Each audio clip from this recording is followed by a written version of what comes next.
बीच शहीद कर्नल मनप्रीत का अंतिम संस्कार आज होगा। पंचकुला के भड़ोजिया में अंतिम संस्कार होगा। पानीपत में मेजर आशीष का अंतिम संस्कार होगा।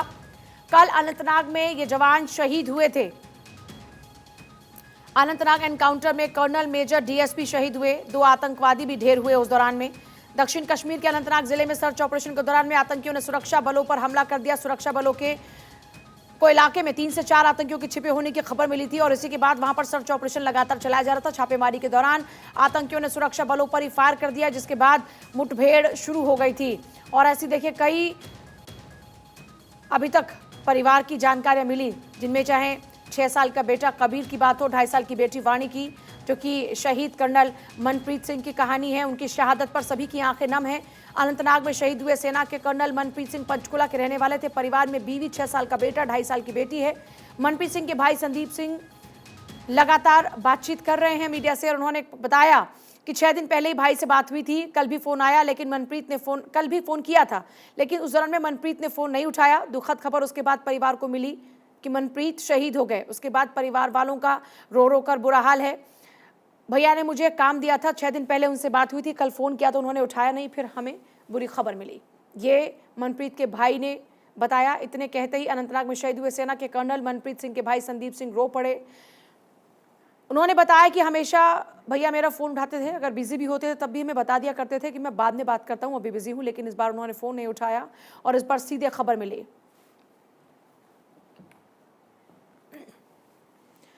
सैयद तजम्मुल का सीधे रुख करते हुए, सैयद तजम्मुल, हमारे जवानों की शहादत और अब भी लगातार मुठभेड़ जारी, आपके पास ज्यादा क्या जानकारी है? देखिए, इस गुडूल इनकाउंटर के बाद हम इस वक्त उस जगह पे मौजूद हैं जो साबिक इंस्पेक्टर जनरल रह चुके हैं गुलाम हसन भट्ट, उनके फर्जंद हुमायूं भट्ट, जो कल इस इनकाउंटर में जाँ बहक हुए। और आज भी दरवाज़ा खुला है। लोगों की बड़ी तादाद गाँव, देहात, कस्बों, शहरों से इस रेजिडेंस का रुख कर रही है और कल ही उन्हें यहाँ पे सुपुर्द खाक किया गया और आखिरी अलविदा किया गया। इनके बारे में बताया जाता है कि 2018 के केएस ऑफिसर यानी केपीएस क्वालिफाई करने के बाद सिर्फ पिछले साल ही इनकी शादी हुई थी और इनका एक बच्चा सिर्फ 1 महीने का है। असल में इनका ताल्लुक जनूबी कश्मीर यानी दक्षिणी कश्मीर के त्राल इलाके से है, लेकिन फादर की श्रीनगर में जम्मू कश्मीर पुलिस के साथ पोस्टिंग होने की वजह से ये काफी टाइम से यहाँ रहते हैं। लेकिन कमांडर उजैर, जो जिनका ताल्लुक कोकरनाग के इस इलाके से बताया जाता है, जम्मू कश्मीर पुलिस ने ट्विटर पे जाके इस खबर को ब्रेक किया कि उजैर जो है वो इस किलिंग में मुलविस है, जिसके लिए जो गुडूल का एरिया है उसमें सर्च ऑपरेशन बढ़ा दिया गया। न सिर्फ माउंटेनर्स, ट्रैकर्स, हेलीकॉप्टर्स, बल्कि कई एक ड्रोन कैमरास का भी इस्तेमाल किया जा रहा है ताकि यह जो इलाका है जहां गुडूल में ऑर्चर्ड्स और घने जंगलात है, हालांकि कृष्णा घाटी सेक्टर से थोड़े मुख्तलिफ फॉरेस्ट, डेंस फॉरेस्ट है, ये गुरेज और करना से थोड़े मुख्तलिफ है। लेकिन इस कोकरनाग एरिया में अगर आपको याद होगा कि बीते वर्षों में दक्षिणी कश्मीर में मिलिटेंसी का ग्राफ यहाँ पे बहुत ज्यादा ऊपर था, लेकिन बीते 4-5 महीनों के दौरान सागुम, कोकरनाग, डक्सुम और आसपास के इलाकों में थोड़ा सा पीस की तरफ माहौल लौटने लगा था। लेकिन जहां हम इस वक्त खड़े हैं यहीं पे ये डीवाईएसपी 2018 में केपीएस क्वालिफाई करता है, यहीं से पढ़ाई लिखाई मुकम्मल की थी, यहीं पर इसकी यारी दोस्ती आम लोगों के साथ हो गई थी। और इनकी दोस्ती के साथ और इनके वालिद साहब के जो करीबी दोस्त रह चुके हैं, चाहे वो ट्रेनिंग सेंटर्स हों, चाहे पोस्टिंग के दौरान हो, वो कहते हैं जिस तरह से गुलाम हसन भट्ट साहब इंतहाई डिग्निफाइड और ऑनेस्ट पुलिस ऑफिसर थे, इसी तरह हुमायूं भट्ट, उनका बेटा भी उनके नक्शे कदमों पे भी चल रहा था। लेकिन कश्मीर घाटी में चूंकि कल ही जिस मकान के बाहर हम खड़े हैं, जिस गेट के बाहर हम खड़े हैं, लेफ्टिनेंट गवर्नर मनोज सिन्हा के साथ साथ director general Dilbag Singh, additional director general के साथ साथ IGP Kashmir zone, inspector general central reserve police force और बाकी फोर्सेस के जो सीनियर अफसरान थे वो खुद यहाँ पर पहुंचे थे और उनके घर वालों यानी अफराद खाना के साथ ढार्स बंधाई। कुल मिलाकर इस इनकाउंटर के बारे में जो ताजा इतलात है, जहां रजौरी में 3रा मिलिटेंट मारा जा चुका है, स्निफर डॉग्स की मदद से ऑपरेशन जारी है, वहीं कोकरनाग के गुडूल इलाके में अभी इस ऑपरेशन को चलते हुए तकरीबन 1 और दिन लग सकता है, क्योंकि इलाका काफी फैला हुआ है। ऑर्चर्ड्स और फॉरेस्ट के बीच में इस इलाके में ऑपरेशन को कंक्लूड करने के लिए और वक्त लग सकता है। लेकिन गुडूल के इस ऑपरेशन के बारे में सूचना यह है कि इलाके में जब फोर्सेस को इतला मिली थी कि गुडूल इलाके में मिलिटेंट, जिनकी तादाद 3 फॉरनर, 1 लोकल की हो सकती है, उनकी इतलात मौजूदगी की जब मिली थी, तो हो सकता है कि अब शक की सुइयां जो है वो इन्फॉर्मर पर भी लगी हुई है। जिस शख्स ने इन्फॉर्म किया था कि इलाके में मिलिटेंट है, कि ऐसा तो नहीं कि वो पहले उनके साथ मिला हुआ था। हाँ। क्योंकि एम्बुश के दौरान जब ये तीनों ऑफिसर, मेजर, कर्नल और डीवाईएसपी उस जगह पर पहुंचे जहां पर मिलिटेंटों का कांटेक्ट एस्टेब्लिश होता है, वहां से एम्बुश तर्ज पर अचानक गोलियां चली, ग्रेनेड चले, जिससे संभलने का मौका जवानों और ऑफिसरों को नहीं मिला। लिहाजा जो इन्वेस्टिगेटिंग एजेंसी है वो दोनों पहलुओं को देख रही है। इस गुडूल एनकाउंटर में अभी तक जो है 3 फौजी ऑफिसरों के मारे जाने के बाद एक सेना के 2 मतलब से और जम्मू कश्मीर पुलिस का 1 और अगर जो इन्फॉर्मर पर शक की सुई आ रही है, मतलब ये हुआ कि ये एक ट्रैप भी हो सकता था और इस एंगल से इस पर जांच हो रही है कि हमारे जवानों को टारगेट करने के लिए दैट वाज अ ट्रैप। देखिए, ट्रैप ही नहीं था, क्योंकि जिस वक्त जम्मू कश्मीर पुलिस, एसओजी को और सीआरपीएफ को यह सूचना मिली थी कि इलाके में फॉरेनर और लोकल मिलिटेंट मौजूद हैं, उसके बाद जो शख्स इन्फॉर्मर का रोल इसमें अदा कर रहा है, जब वो इस पार्टी को उस जगह पे लेके गया जहां पर राजौरी, बफलियास, कंडी के तर्ज की तरह हाइड आउट जेर जमीन बनाई गई हैं, और जेर जमीन हाइड आउट में से, जंगलात में से एक ही बार गोलियां चलना और उसके बाद फोर्सेस को संभलने का मौका न मिलना, कहीं ऐसा तो नहीं? क्योंकि साबिक डीजीपी जो है डॉक्टर एसपी वैद के एक वीडियो बयान के मुताबिक फोर्सेस को इन्फॉर्मर को भी खंगालना होगा कि उन्होंने जो सूचना दी थी उसके बाद इस ऑपरेशन को कम वक्त में किस तरह से फोर्सेस को ही ज्यादा नुकसान उठाना पड़ा। एक तरह का वो है। दूसरा चैलेंज जम्मू कश्मीर पुलिस और सीआरपीएफ के लिए और एसओजी और 19 राष्ट्रीय राइफल्स के लिए जाय वारदात पे यह है, क्योंकि घने जंगलात हैं और ऑर्चर्ड्स हैं, आबादी हैं, ये तीनों चीजें जो हैं इस गड्डोल इलाके में इस वक्त देखी जा सकती है।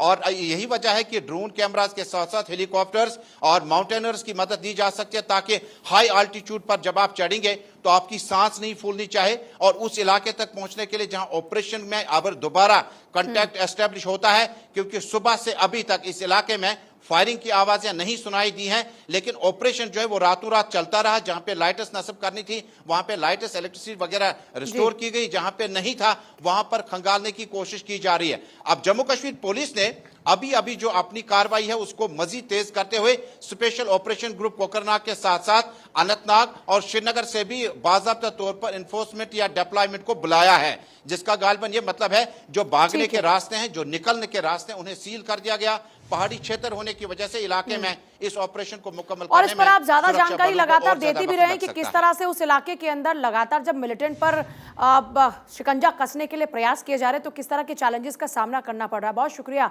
तजम्मुल आपका। देखिए, देश के जवानों ने शहादत दी है अपनी धरती माँ के लिए, लेकिन एक माँ उनकी इस जमीन पर अब भी है जिंदा, जो बार बार अपने बेटे को याद भी करती है, लेकिन फख्र भी करती है, क्योंकि उसने धरती माँ के लिए अपनी जिंदगी कुर्बान कर दी। मनप्रीत, कर्नल मनप्रीत की माँ अपने बेटे की शहादत पर क्या कुछ कहती हैं, सुनिए। मेरा बेटा शहीद हो गया, मेरा कर्नल शहीद हो गया है, मेरा मनप्रीत कर्नल शहीद हो गया, मेरे दिल का टुकड़ा शहीद हो गया, मेरा दिल का टुकड़ा शहीद हो गया। संडे मेरी गल हुई थी 3 वजे दोपहर मेरी गल हुई थी, कहना मैं सुता पिया उठिया तुसी भी आराम कर लो मम्मी, ਉਹਦੇ ਬੱਚੇ ਵੀ ਆਏ ਤੇ ਉਹ ਵੀ ਗਏ ਸੰਡੇ ਨੂੰ ਰਾਤ ਰਹਿ ਕੇ ਗਏ, ਅਗਲੇ ਮਹੀਨੇ ਛੁੱਟੀ ਆਉਣਾ ਹਫਤੇ तक। तो माँ का रो रो कर बुरा हाल है, अपने बेटे को बार बार याद करती हैं, दिल बार बार सिहर जाता है, लेकिन फिर भी बेटा कभी वापस नहीं आएगा, क्योंकि एक माँ के लिए उसने अपनी जान कुर्बान कर दी और वो है धरती माँ। देश की हिफाजत में फिर जाबाजों ने सर्वोच्च बलिदान दिया है। देश के सपूतों को याद कर आज फिर से आंखें नम हैं। घाटी में आतंक के सफाई के लिए चलाए जा रहे ऑपरेशन में इंडियन आर्मी और जम्मू कश्मीर पुलिस ने अपने 3 दिलेर अधिकारी खो दिए।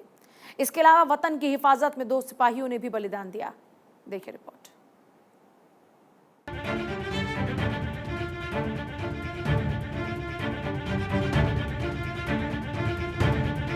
जम्मू कश्मीर में आतंकियों के साथ 2 मुठभेड़ों में 3 अफसर और 2 जवान शहीद हो गए हैं। वहीं 1 जवान लापता है। शहीद अफसरों में सेना के 1 कर्नल, 1 मेजर और पुलिस के 1 डीएसपी शामिल हैं। अनंतनाग में सर्च ऑपरेशन के दौरान आतंकियों ने सुरक्षा बलों पर गोली चला दी। आतंकियों की फायरिंग में कर्नल मनप्रीत सिंह, मेजर आशीष धौनेक और डीएसपी हुमायूं भट्ट और एक जवान शहीद हो गए। एक जवान की शहादत मंगलवार को राजौरी में हुई थी। इस एनकाउंटर में 2 आतंकी भी मारे गए हैं। यहां सर्चिंग के दौरान मंगलवार को सेना के डॉग की भी मौत हुई। उसने अपने हैंडलर की जान बचाने के लिए खुद की जिंदगी दांव पर लगा दी। जम्मू कश्मीर से आतंक के सफाई के लिए सेना घाटी में ऑपरेशन ऑल आउट चला रही है। पाकिस्तान के पाले आतंकी कश्मीर में दहशत फैलाने की फिराक में हैं और सेना जम्मू कश्मीर पुलिस और अर्धसैनिक बलों के साथ मिलकर आतंकियों के खात्मे का अभियान चला रही है। Northern army commander lieutenant Upendra Dwivedi ने एनकाउंटर को लेकर कहा कि पाकिस्तान एक बार फिर क्षेत्र में आतंक फैलाने की कोशिश कर रहा है। उन्होंने कहा कि पाकिस्तान घाटी में शांति भंग करने के लिए सीमा पार से आतंकी भेजने की कोशिश कर रहा है। साथ ही उन्होंने कहा कि हम पाकिस्तान के मंसूबे कामयाब नहीं होने देंगे। पाकिस्तान अपनी तरफ से काफी कोशिश कर रहा है फॉरेन टेररिस्ट को यहाँ भेजने के लिए, ताकि हमारे जो भीतरी हालात हैं, अंदरूनी हालात हैं, उसमें किसी प्रकार की वो रुकावट पैदा कर सके। क्योंकि जो हमारी उन्नति हो रही है जम्मू कश्मीर में, अगर आप देखें 2022 में 1.88 करोड़ यहाँ पर हमारे पास टूरिस्ट आए थे। इस साल जो हमारा कोशिश है कि 2.25 करोड़ तकरीबन टूरिस्ट आने का हमारा सोच विचार है। तो इस चीज को रोकने के लिए वो हर हालत में कोशिश कर रहा है और हम उसे किसी हालत में कामयाब नहीं होने देंगे। इस साल सिक्योरिटी फोर्सेस ने 26 आतंकी मारे हैं। एंटी टेरर ऑपरेशन में 10 सुरक्षाकर्मी शहीद हुए हैं। जॉइंट ऑपरेशन में 9 अगस्त को 6 आतंकी अरेस्ट किए गए थे। घाटी को अशांत रखने के लिए पाकिस्तान लंबे वक्त से आतंकी गतिविधियां चला रहा है। पाकिस्तान से ट्रेंड आतंकी कश्मीर में दाखिल होने की फिराक में रहते हैं, लेकिन सीमा पर सेना की मुस्तैदी और घाटी में ऑपरेशन ऑल आउट ने आतंक की कमर तोड़ दी है, जिससे पाकिस्तान बौखलाया हुआ है और घाटी में आतंक को जिंदा रखने की नापाक कोशिशें कर रहा है। Bureau report, Bharat 24।